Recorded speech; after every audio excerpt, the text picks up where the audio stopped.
Missing Girl, Sinister Secrets, The Orphanage by the Lake Summary. Rain lashed against the windshield of my beat-up Ford, mimicking the storm brewing inside me.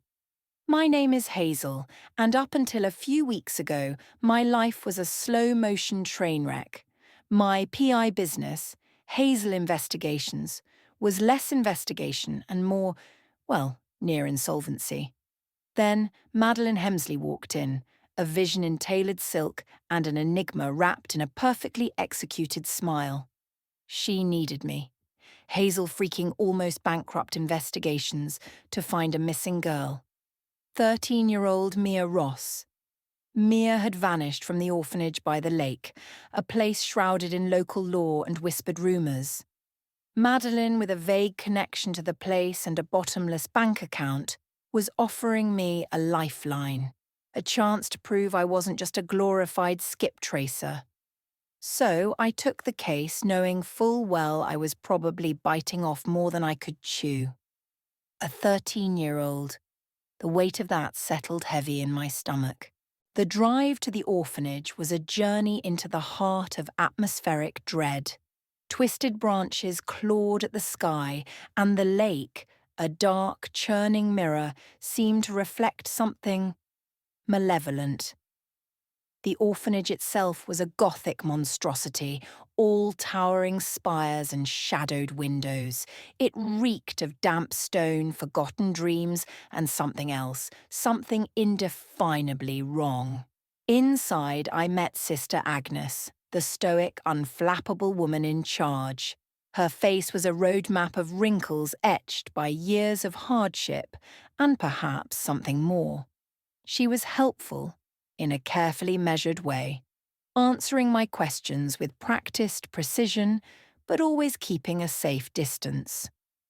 The other children, a silent, watchful group, were like shadows flitting through the corridors. They held secrets in their eyes, secrets they wouldn't, or perhaps couldn't, share. Mia's room was sparse, almost monastic. A single bed, a worn teddy bear, and a few crayon drawings clinging to the wall. 13 years old, and this was all she had. It broke my heart a little. Nothing screamed runaway, but the silence in the room was deafening. It felt staged, sanitized.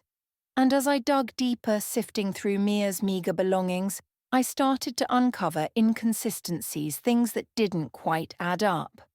A faint, almost imperceptible stain on the carpet.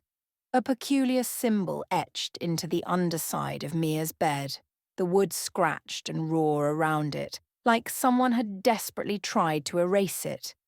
These were the threads I needed to unravel, the breadcrumbs leading me down a twisted path. As days turned into weeks, I found myself drawn deeper into the orphanage's web. The locals offered little help, their eyes clouded with superstition and fear. They whispered about the lake's curse and warned me to stay away from the orphanage to let sleeping dogs lie. But I couldn't. Something about Mia, a 13-year-old girl, vanished without a trace. Something about the secrets lurking within those stone walls kept me going. I was being watched, I knew. Shadows danced in my peripheral vision, and hushed voices followed me in the dead of night. Whoever wanted Mia to stay hidden was playing a dangerous game, and they weren't afraid to play dirty. And then there was Madeline. Her interest in the case seemed to fluctuate between detached concern and almost manic desperation. She'd call me at odd hours, her voice laced with a nervous energy that set my teeth on edge. The more I investigated the orphanage, the more I began to question Madeline's true motives. Was she really just a concerned benefactor, or was she hiding something too? Was she part of the mystery, not just an observer? Tell me you have something, Hazel.